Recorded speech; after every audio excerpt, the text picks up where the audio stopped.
So we're here at Sole Sports Arcadia, and we're here for the celebration of the 30th running of the Crown King Scramble, which is a 50K that goes from Lake Pleasant, just north of Phoenix, all the way up to Crown King and the Bradshaws.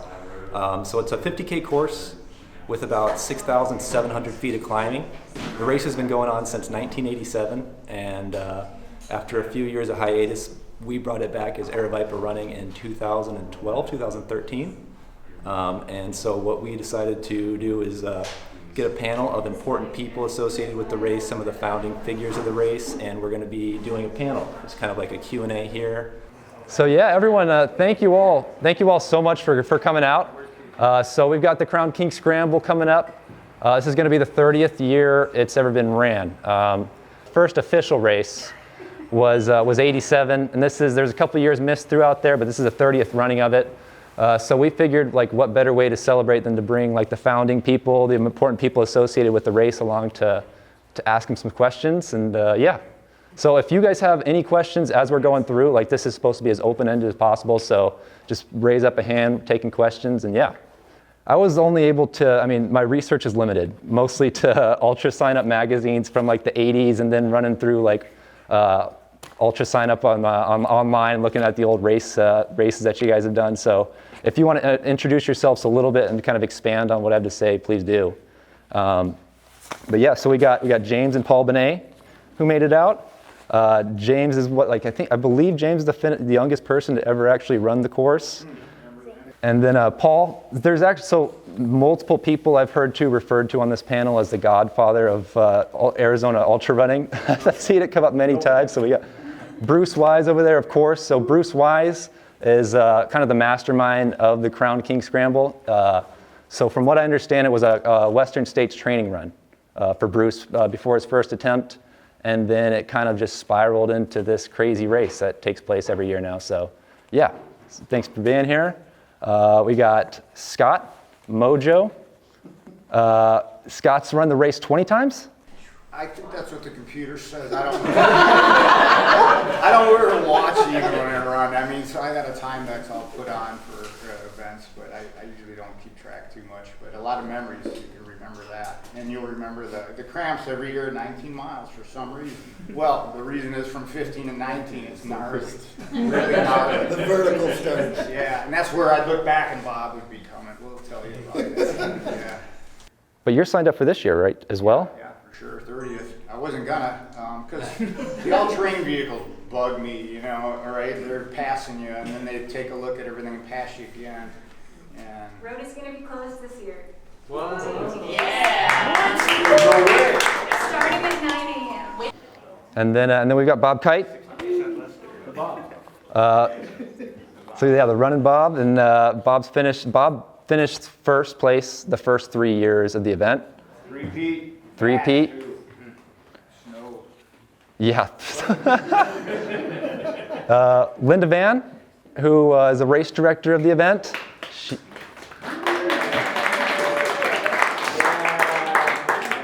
And then I understand that Linda Van also lived in Crown King for a while and was really instrumental in kind of getting the community up there on board with the whole event and from Crown King. Part of the history of Crown King. And then the other two are kind of surprise guests. If you don't mind introducing yourselves, I don't really have much information on yet. Yeah, I'm a surprise to myself too. I don't, But I have done it 11 times. Wow. But nothing to brag about my times, but I've done it 11 times, so I've been there. And I was usually the least trained person on the whole deal, If anybody has seen the first video about Crown King, they interviewed Bruce for, oh God, I bet you were sick of it. 5 minutes while he's going uphill. Yeah. He's trying to talk. But one thing at the end of the video, I think I told you this, they close it out and you just hear breathing. That's my breathing. I've never won Crown King in my life. But like Bruce, it was a training run for Western States, and Yes, I finished like Jamel did, and so maybe some of the others. So a fabulous event for me, a lot of memories. I did have the good fortune of directing it for a couple of years, and I talked to a couple of people about that. We created a Bruce Weiss Award, and since it's kind of gone away, I'm going to maybe say it's something that we need to take a look at in the future. It's about somebody that did something special for the run, and I think Bruce Weiss definitely deserved it. So give him a big hand.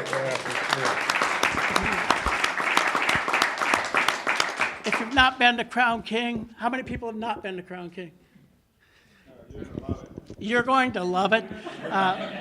There are two ways to get there. You can either run or you can drive. The challenge is if you run, you've got to run back.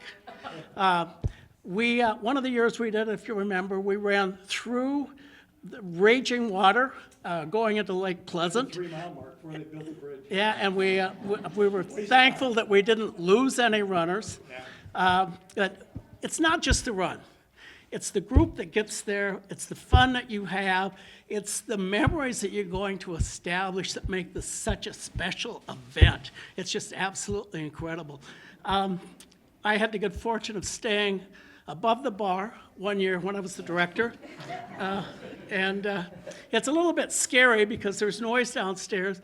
And when you're in that room, you can see the gunshot holes through the floor. And you never know what's going to happen there. One of my favorite stories, and I got to tell this, ladies, no offense. Judy and Kevin ran the bar, and it was that rainy year that we had it, and the creek between the cabins and the bar was running full, okay? So we're in a bar, and somebody, keep in mind, Kevin's as tall as Jamel.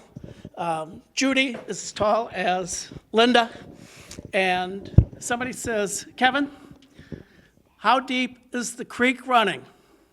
He said, it's up to the boobs on a short woman. I was just gonna say, this guy is a sweet talker, can you tell that?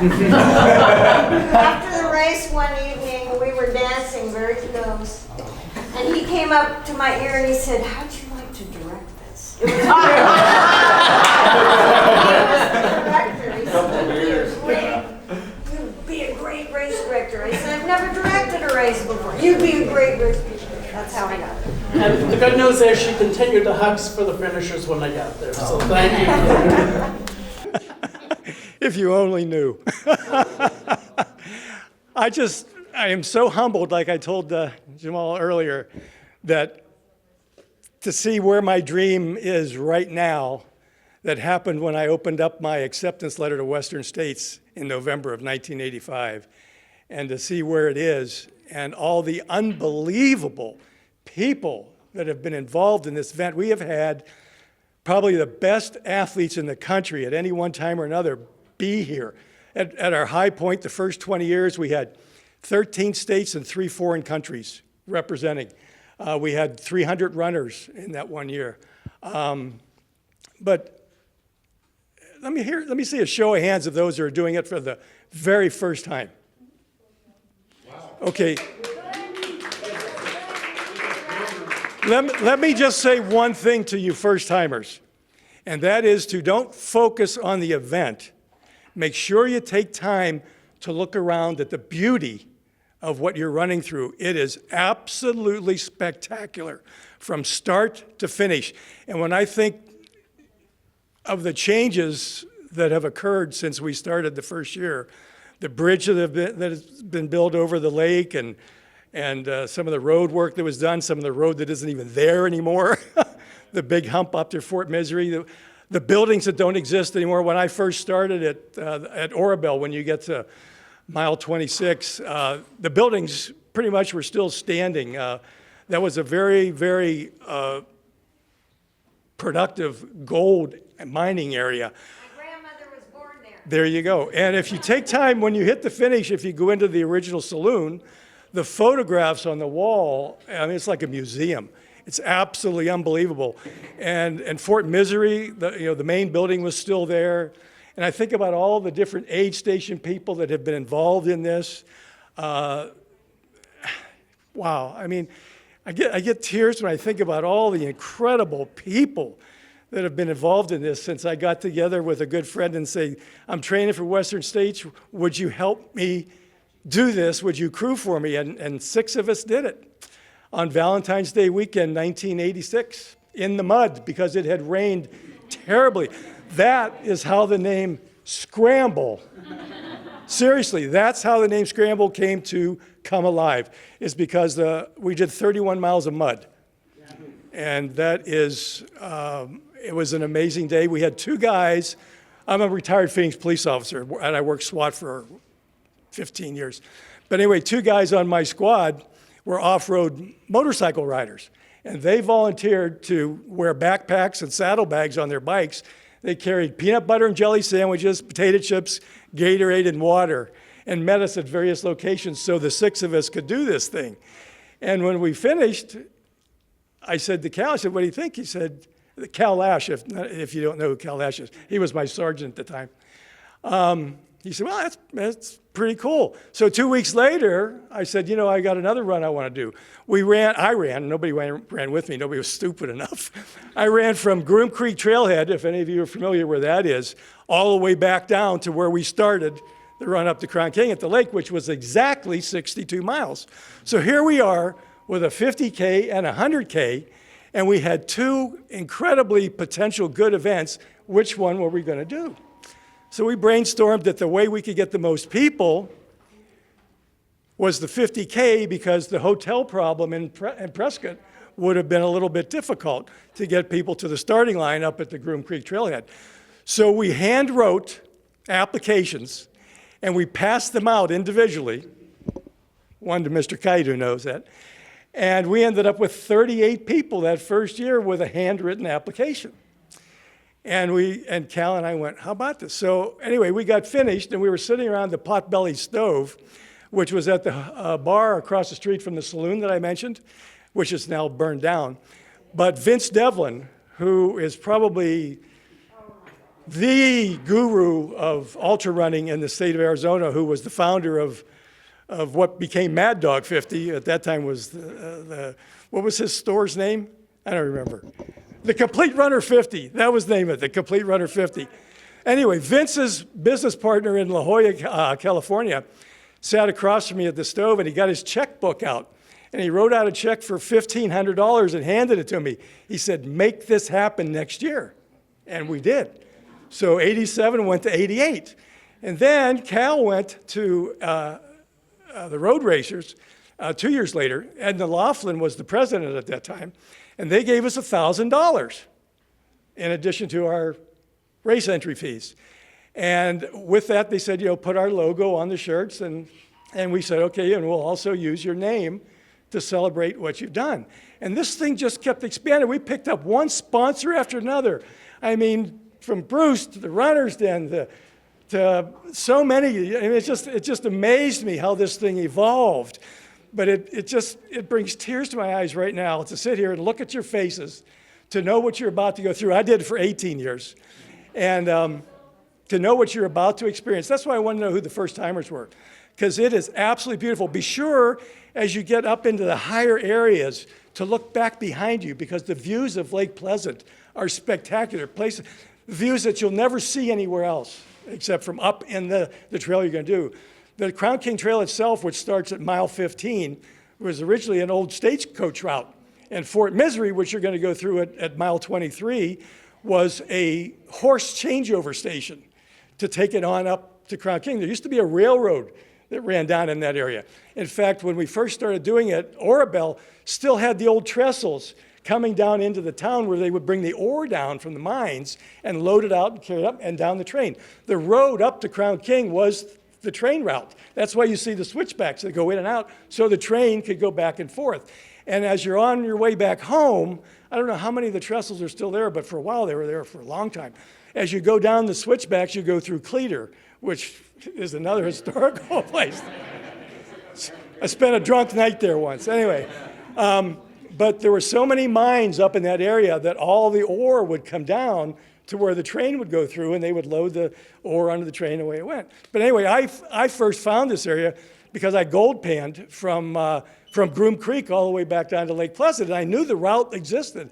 And when ultra running became a part of my life, I said, man, I got to run this thing.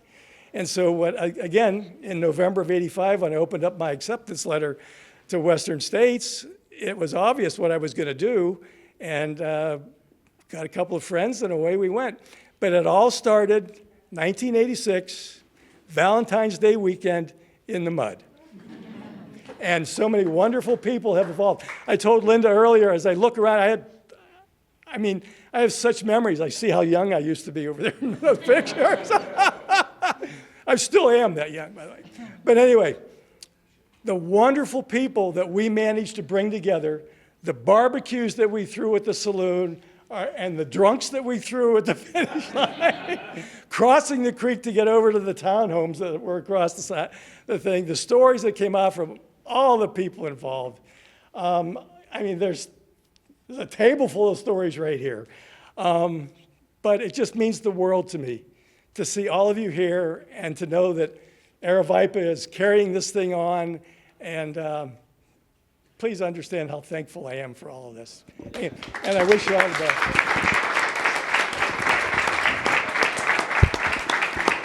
I think One thing to say about Bruce. Oh, sorry. Just real quick. When we would start, I did it 6 times. Big deal. When we would start, he would turn around and say, "Welcome to my party." With the microphone in my hand at the starting line doing it. great memories, Bruce. Thanks to remember all of those specific spots on the race. I was just thankful to get by them. Yeah. I don't remember them. Misery, right? Poor Misery is named that way for a very special reason. I just wanted to take a second to let the non-runners know how important this race is to the runner and what you can do to support them. Be supportive. Volunteer. I think some of our best memories are working with the volunteers and the support groups that are out there for hours to help us get to where we go. The other thing I'd like to say, and I could have worn versus I have my bee pollen shirt. I went, okay, red or white. But the sponsors and what they do and what they've done for this race has been absolutely incredible. So thank you for that. Volunteer and support your runners.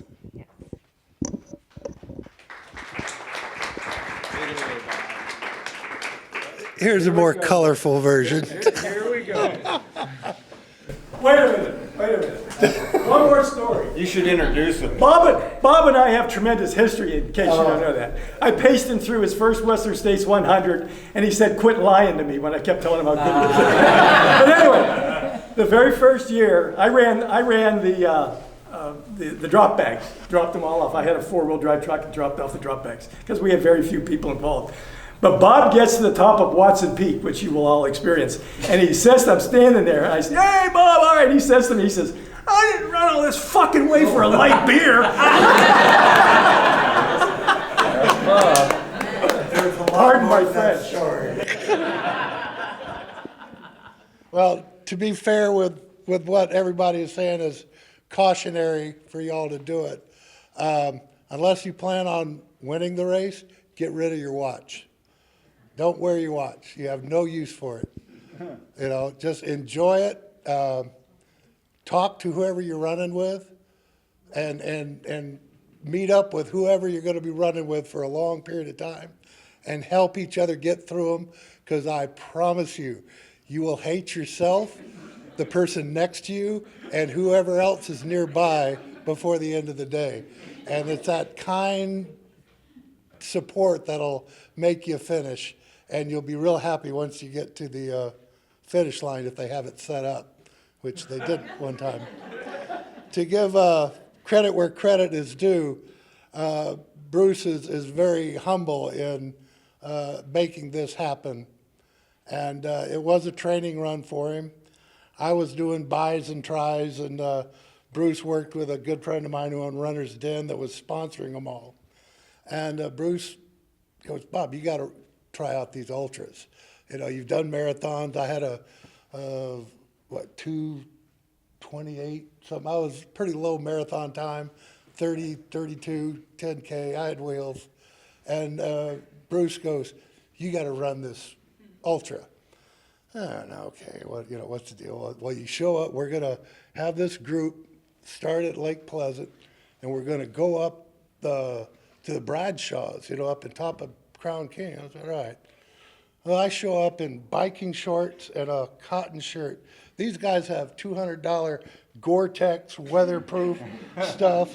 It's sleeting at the start, and I'm freezing already. We haven't started. And I go, Bruce, where are we running? He goes, well, you can't see it. They're buried in snow.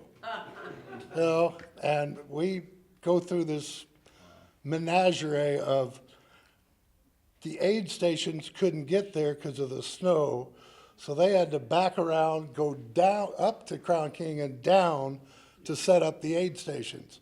So how do I politely say this?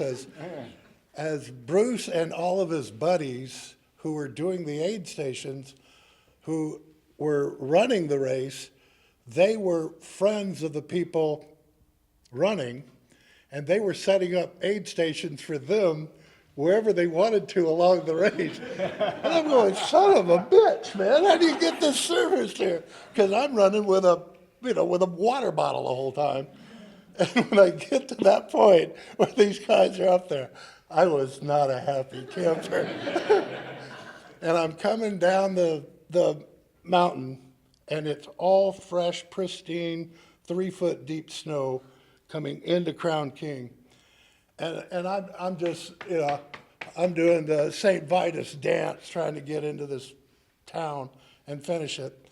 And about every 300 or 400 yards, the water runoff below the snow would create an ice slip, and I'd just bust my ass and roll down this road.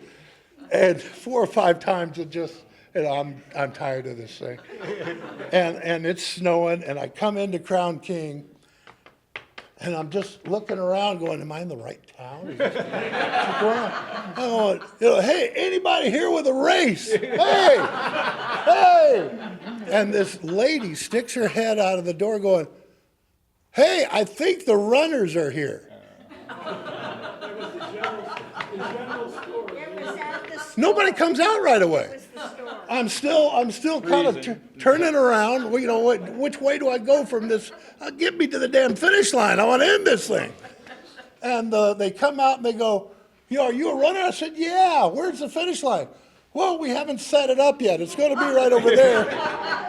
Dink.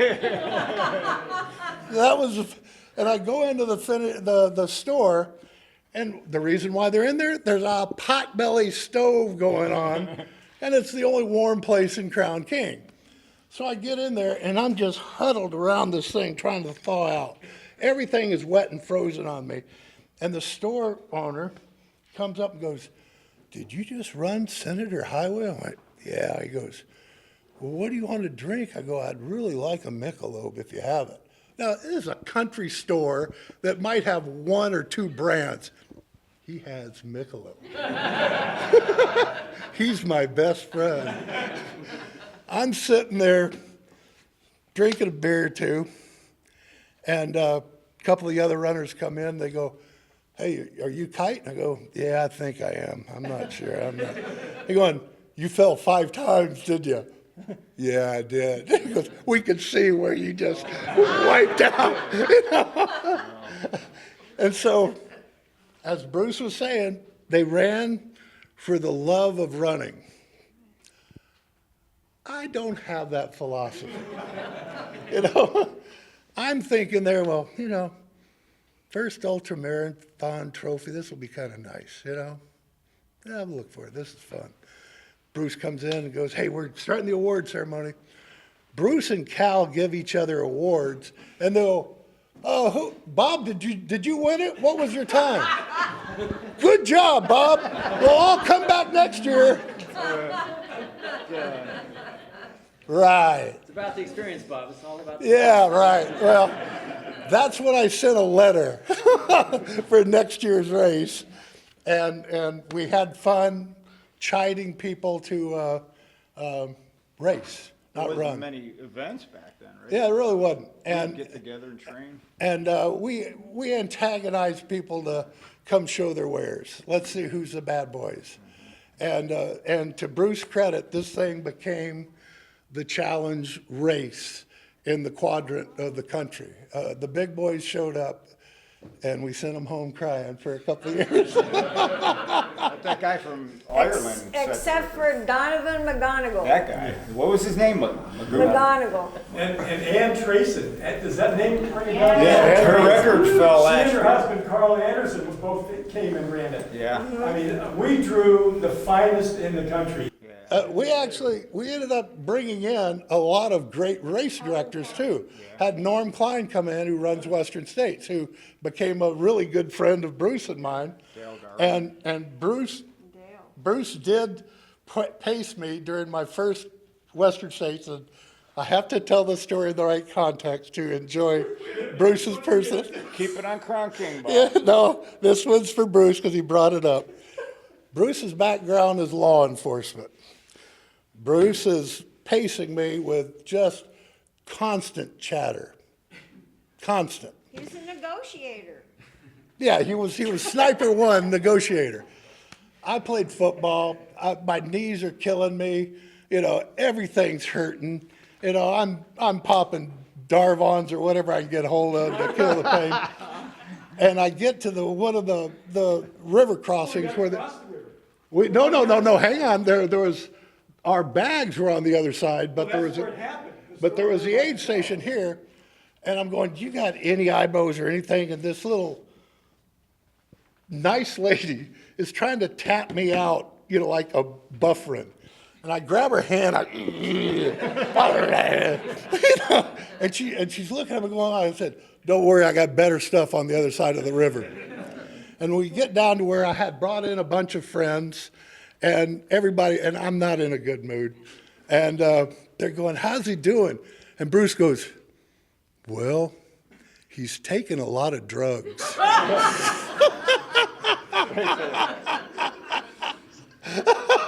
So let me finish it, because you were incoherent when this next thing happened. So we get to the other side of the river. Has anybody here done Western States? So you've never crossed the river. Okay. Rucky Chucky. We get across the river, we're hanging onto this cable, we pull ourselves across, and that's where the doctor is, on the other side. So we pull up, and Bob has a bag there, and I'm trying to get things organized with him and make sure he's all right. And the doctor starts talking to Bob, and Bob says, Bruce, I need my bag. Well, what I didn't know was in the bag was some serious drugs. So Bob gets out the bottle of Vicodin, right? And he takes one out and he starts to take it. Well, this doctor grabs it out of his hand, throws it back over his shoulder, and Bob's going, trying to get that drug. That's a true story. True story. You had to have seen it. This big-eyed guy going, reaching for his Vicodin in midair. So in closing, let me add again, enjoy the run. Stay in motion. Don't, if you got to walk. There's nothing wrong. Just stay in motion and let your body recover a little bit and just keep on going, because you'll get there. And buddy up and just enjoy it. And you're right, look around. It's a gorgeous, gorgeous scenery. So for you first timers, you will remember it. Pray for snow and mud. Yeah, you got one more long training run Saturday probably, right? I mean, I'm doing mine. Four Peaks Road is full of vehicles, but that's a great road to train on because it's big rolling hills. Go a couple miles down and park, and man, it's great out there. It simulates the trail pretty good. I've run that thing every different way you can do it, just guts out from the start and cramping up top. And taking it easy. It's What was that bid number you had? 2? Was it 2? That's right. yeah. Oh yeah. My first year is 87, maybe. What was yours? 86? I'm not sure. I don't know, but he he wore a bullseye on his back, right? Because he's the guy to shoot for. So we're going, God, this guy's so arrogant, you know. Half of the people that did it with me in '86 are no longer with us. Yeah. So as a credit to Saban and to Donnie. Yeah, Saban was like a mentor. We'd race together. Some of these people were fast as I was, and they were my age now. Like Dwayne Batt, he's a training partner of mine. He was also undercover cop. He was a prospector. He could be the face for Crown King, and he wore hearing aids. He slept at my house the night before, and he slept on the couch, and the bicycle on the patio got stolen, and I busted his chops for years. I go, man, you guarded presidents, went undercover, and you stole the bike right from under your nose. But he had hearing aids, and he was fast. Like, he was ahead of us, and there's like a dirt road. You look, and you think you're going up there, and he took out his hearing aid. We're yelling at him, no, because you don't want to piss this guy off, right? He was a madman. Great guy. Yeah, so we sent somebody to go pick him up, and he was pissed. And I knew he was going to, and it was a snow year, and I knew he was going to be like coming for us all. And I think I said, Running up to another mine. yeah. Right up, Went right. Yeah. I think I set the triple jump world record talking about fall, and I was going down in the Crown King that hill and on the ice like 3 different times. And but there's a lot of stories, and one of them I like is Craig Davidson. He's in the Arizona Hall of Fame of running. He probably still works at the Runner's Den. He collected thousands, like probably $16,000 running on Bell Road. The first 8,000 he went and did a race, tools, everything. So at the beginning of the race, he's fast road marathoner. He ran like a 5:35:50 and really smoking fast, right? So we had always wondered how these guys would come to these races and how they would do. And a lot of times road marathoners wouldn't do that well.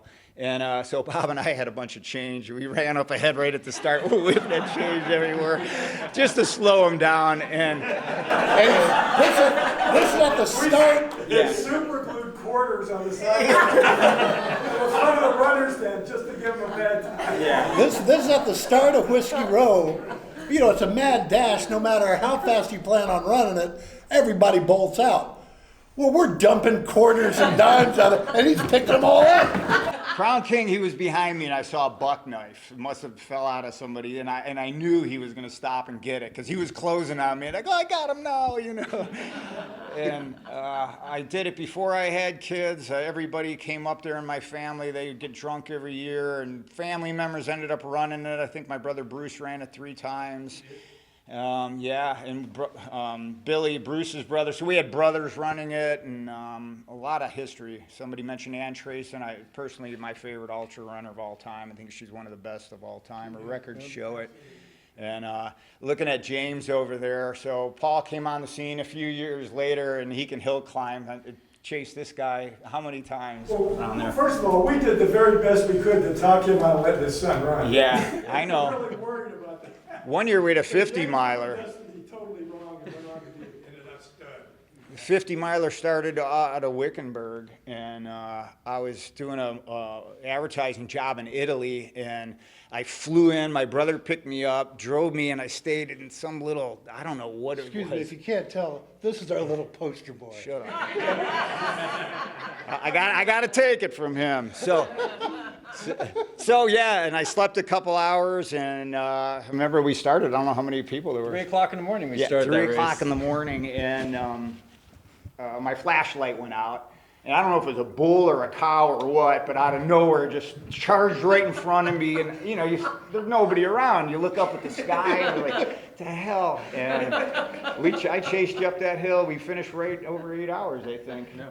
And one of the first years that James ran Crown King, Bob and I are up in the high country, and I don't know if were you with me, but James started throwing up. So I was like, you need anything? You know, and as soon as he said no, I took off. You know? I mean, I'm not letting that 8-year-old beat me or 9, 10-year-old or whatever. And later on, a few miles later, it's like he tried to do the Arnold Schwarzenegger with his voice. I'm back. You know?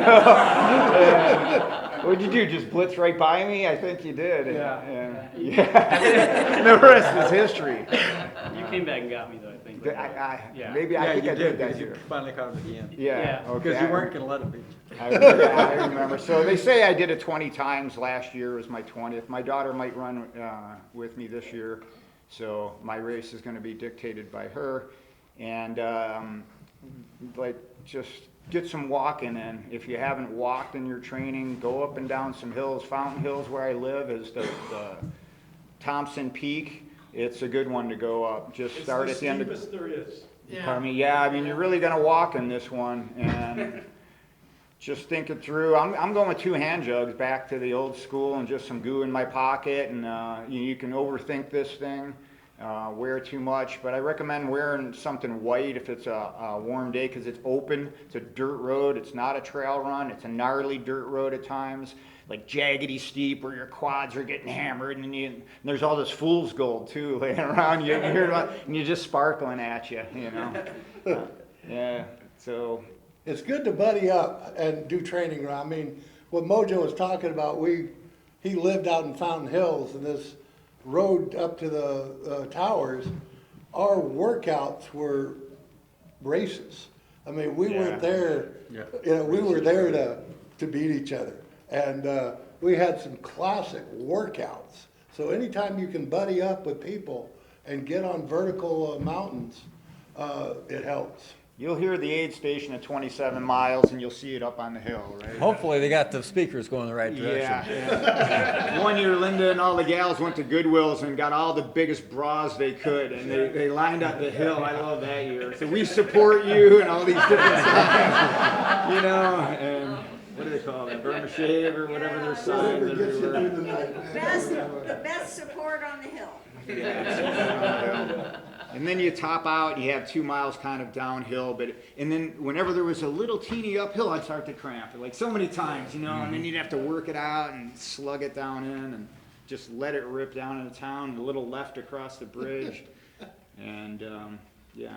God, it takes a long time to get to town, even when you're top off. When you top off coming down. You think you got it, and it takes forever. But there's that one little bump if you come up. There's that one little bump on the road that kills you every time. Yeah, you see the town about 3 or 4 miles away. Well, you see something. I think You're seeing a lot of things. You're not sure. yeah, you see some houses and stuff like that. Yeah, what I usually saw were people passing. But this is a great run to do as your first ultra. It's my first ultra. It's a lot of these guys' first ultra. I think it was your first ultra. My first year, I think, was 94. Yeah, something like 94. And it was the camaraderie of it was what kept me and got me going. I mean, this is the guy that got me into ultra running ultimately, because we were running a race, a Mazdal race, and I cramped up going up, and he stops and massages my leg and gives me some E-caps, and yeah, and he helps me up, and we keep going. I thought, well, this is what ultra running's all about. It's helping each other out, and in doing this race, I mean, it's Fort Misery is named for Fort Misery. It's working together to get through this. Mile 19 area is the hardest of all the miles. It's the steepest, and it goes up, and anytime you go up, you're going to go down 50% of what you just went up. So it's maddening. It's just not an uphill race, because half of it is back downhill. You're going to go back down 50% every darn time. You're like, damn it, I have to go up, and I keep going down again, and then I have to go up again, and it just gets harder and harder. But it gets, if you got the legs, you can actually run that last climb. Yeah, you should save some legs, because there's a lot of good running up there from probably 19 to 23, 4, and there 15 and 19 is really gnarly, and there is some good jogging in there, you know, call it running, but and then you start the big climb up the hill, and I haven't been able to work it. I go, I'm gonna finish, you know. Last some years, this year, if my daughter's running good, then I hooked her. She's 28, and she's racing her bike this weekend. I don't know how much she's been training, but she's tough, so we'll see. She'll get it done. Pardon me? She'll get it done. Yeah, we'll get it done, have fun. You know, I already visualize it, because, you know, in this sport, if you visualize it, just aid station to aid station, kind of go through your mind what you're going to use and do, and always have a backup. Don't forget to, put the chafing stuff on, just the simple stuff. Cut your toenails back, because you're going to whack that. You know, you will lose some toenails. You might, on something like this, but yeah, and have fun. You'll know you'll be passing Mojo when you see this runner up in front of you. He's got these cute little running shorts on. And every time he goes by the aid station, most of the girls go, Mojo. I'm not going to defend myself anymore. Maybe I used to show up just with 2 hand jugs and all these races, no shirt. And never a shirt, never a shirt. Never sure. It was, it'd get warm out there. Like Zane Grey the first time. It was snowing one year. No. But yeah, we made snowballs. We were throwing them back down at our friends on the hill and stuff. So we had a lot of fun and the memories for sure, Right. Here, you keep talking. Yeah, I mean, for me, this is like my first mountain ultra experience because I did do a few like timed events, but I was 12 years old when I first did it. And yeah, I mean, thanks, Bruce, for allowing me to do it.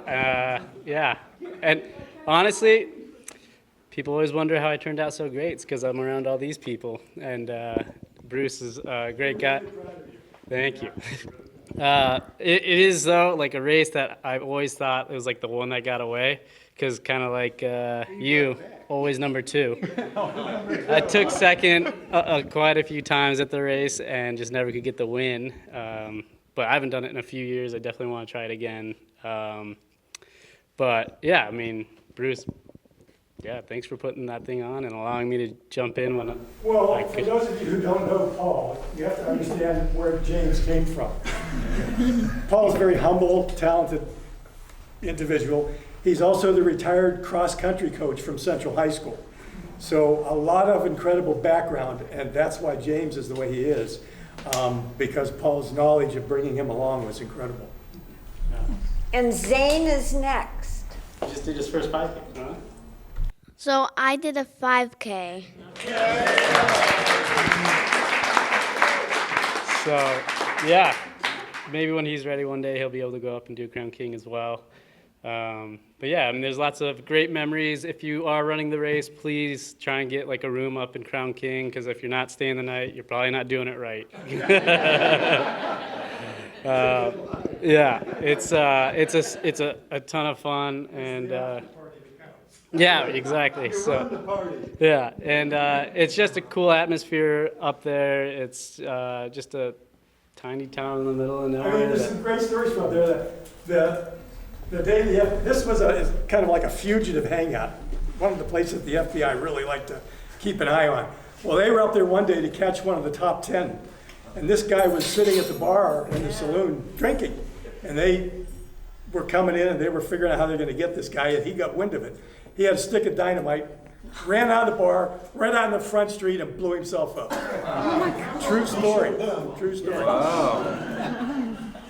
Jeez, that's So pretty dramatic. there's You guys got tremendous history, great stories. Crown King rocks. That's all I can Yeah, it's super fun, and honestly, Jamil, you should probably be up here too, just because the race did disappear for I don't know how many years. Well, and Jamil knows this, but the reason it did is because people got greedy. They realized how successful the event had become, and two groups put their hands out for more. And that was the Prescott National Forest Rangers, and also the people at the saloon who were putting on the barbecue.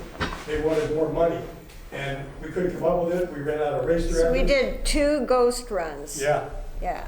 And we ran out of race directors, and that's what happened. And then Aravaipa picked it back up, and I'm humbled by them doing that. Yeah, brought bands. Totally. You got a band this year? Any questions, you guys, on the event or anything? All this anticipation. Yeah. So, whose idea was it to have Aravaipa set up that you could see it from like 4 miles away? God. You can see it from like mile 22, and then all of a sudden you look over and you see that white band that's just off in the distance, and you know that that's your next aid station. It's crushing. It's insane. Yeah, I've either run this thing or I've worked an aid station. I've often worked at aid station at the top, and the best thing is putting really loud speakers out, blasting over the course. So you come and be 5 miles away and hear the music of it. But the greatest aid station traditionally in all the years has been Fort Misery. We finally, because it was really hard to get to, but struggling to get volunteers in there, we finally ended up with the Hash House Runners. Okay, these people, Let me tell you, on. These guys and gals, because there was a bunch of them. Yes. The night before, they four-wheeled down there because it was hard to get into because there were some really nasty ruts you had to go over. They got in there, they set up camp. They had this aid station, they had margaritas, they had a full bar set up, they had food like you couldn't believe. It was hard to leave. Here you are 23 miles, and you didn't want to go any further because you're looking at all this good stuff. But they had the better time than we did. Because we had to keep going and they were staying. But my hats always went off to the all the incredible volunteers, but Mile 23, Fort Misery, and the Hash Harriers, they made the event every year that they were there. And I see a nod of the head, you know. I was very happy because I was an honor too. And I was real happy when they volunteered to do that. And we recognized them every year at the pre-race dinner when we had it over at Bill Johnson's. They were fantastic. If you don't know the honors, they're just a group of drinkers that have a running problem. That's it. What a feeling it is in the morning at the start at the lake, and all the runners, especially group start is at right now. We don't have to we can all go at once, and it's just beautiful that way. And the sun's coming up. Yeah. And then if you've done it before, you have all these feelings, and you know what's ahead. Yeah. But we had Yeah. So, a two-part question.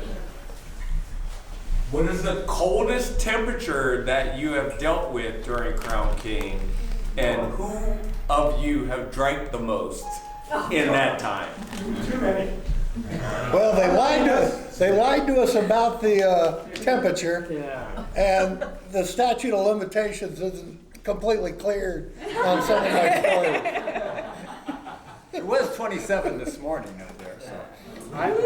And it's crazy because you do start and it gets warm, but there's been, like one of the years I ran, it was hot and then some weather blew in, I remember that, and we were, we cooked a couple we were like times. 50, like 5 liters were like mile 15 and it was full blizzard. And I remember being in a t-shirt and shorts and just trying my best to get to the end. And the thing is with the course, is the type of clay that the road is made out of is not the best for running on. So you end up getting just bricks underneath your feet. If there's any mantra that you can put in your head, keep drinking. Keep drinking. Water. Wait, actually, it's a two-part. While you're running, keep drinking water, but hydrate. Drink water. There was Absolutely. a couple years ago that they were mining, and there was like a quarter mile of just water coming at us. Remember? And we had it was up to your shins, and there was no way around it. You had to go. Where they have the sluice boxes going, mile 11. They had some. No, it's a little farther up. It's about mile 24 now. Yeah, it's up there, but I doubt there's water in it this year because we've had so little water. There wasn't any last year. 2 years ago, I ran as a ghost run myself. On the day of the race, since we canceled it, I just ran the damn thing anyway. This year I probably couldn't do it because there's not enough water on the course. But a couple of years ago, I could fill up all over the place and got plenty of water. So. Has it always been run in March? The run has always been March, right? It was February just for a little bit, but it was usually pretty much this weekend. The third weekend in March. Yeah, and then St. Patrick's around there. it was always around St. Patrick's. Yeah. In the drive down, you get this feeling, and you just look out and the sun's setting and this feeling of finished and you got a buzz on and whatever and you're just happy, yeah, I mean, or just a natural buzz on life. I take it that way. He's the guy that had to cross the river for the bags. The year I was thinking about the 50 mile and I wimped out and dropped to the 50K. So I had my bike taken up to the top so I could bike back home. He biked back. Now, I mean, ultra running's got so crazy. Last year, people are using it for Cocodona double. They'd run up and back, and that just you see it. And it just encourages us. Other runners encourage us.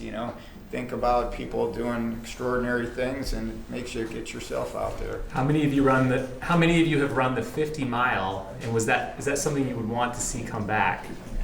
3 o'clock in the morning. When I worked till like 11 that night and went home and got home about midnight and then got up at 1 and then went to the race. Yeah, it was awesome. Two different races. You're putting on 2 races when you do that. The Even though joint you at the come 4 mile together. mark of Even though you come together, it's 2 races. And you start at 3 in the morning. Yeah, you want to keep it simple, stupid. But if you were, it was fun though to be in the 50 mile and then just, the idea was for the 50 miles that they would merge with the 50K and then run together. Yeah. But if you're quick enough, you could get ahead of them. But then the problem was you beat all the aid stations before they were really set up and beat the finish line. Yeah. Which Bob knows about. They had so much camaraderie, like against each other. I'd get ahead of Bob and I'd look vertical Bob, we called him. You got a good memory. I don't remember that. As soon as those hills started. And then one year he had a stomach H. pyloric, if you know what that is. And that would come up during a race. And dang, if his face wasn't pressed against the Jeep going by me at 19 miles, I go, is that Bob? Is that Bob? Yeah, he DNF'd. DNF'd. They carried him all the way up in that Jeep, and they just all the way to the top. So, 3-time finisher. That was the year that I'm running with Bob, and Bob, we're running along, we're still in the mile 7 or 8, and we're running along, and Bob's going, yeah, I lost a lot of weight for this, I'm doing great. I'm like, I gotta pee, and he, I don't think it should be red, should it, Bob? Oh yeah, I think I lost too much weight for this one. He dropped 40 pounds eating Bruce's bee pollen, and they do articles on him, you know. Because what was the horse that you guys, they were getting bee pollen in one of the champion race horses? Oh, yeah, right. Sunday Silence. There was a Kentucky Derby winner, and there was a Western States 100 Arabian horse that won that one. They were eating. What and kind an of Olympic bee pollen? champion. Bee pollen. Yeah, just raw pollen. Just raw pollen. They had me do a commercial with Sunday Silence, and it was an asshole horse. And I didn't know it, you know. And I'm up there holding a little can of bee pollen. The bastard horse ate my watch right off. It was a mean one. It was a mean horse. Yeah, beautiful horse. Temperamental was racing. Oh, yeah. There's a story, you know, everybody, you're talking about the camaraderie and all that, and how it genuinely is in the beginnings when there's only 6 and all that. My father, he started running in the early 60s, and he lived right up here and lived on a hill at 44th and McDonald. Next to Alice Cooper. Near Alice, yeah. Alice wasn't there yet, but Goldwater was. But my dad had come home from work and run up that hill and started working out. He was the only guy. The neighbors thought he was out of his mind. He was talked about not in a friendly way. They thought he was nuts running. So where you started out, and you know, with history and all that, my dad started out the only guy who wasn't currently an athlete playing sports. That's where he started out, running. Well, we weren't running for health, we were running from something. Yeah. Or to something. the memories you're going to have, the people you're going to meet, the bragging rights you're going to have. Just have a wonderful time and think about all the people that went before you that made this happen. That's the important thing, is to appreciate what it is that you're doing because it's a very memorable and historical event, as we all know. I mean, you've heard all the chatter here tonight. It's all true and more. But just understand the people that went before you that made this available to you and enjoy every step, please.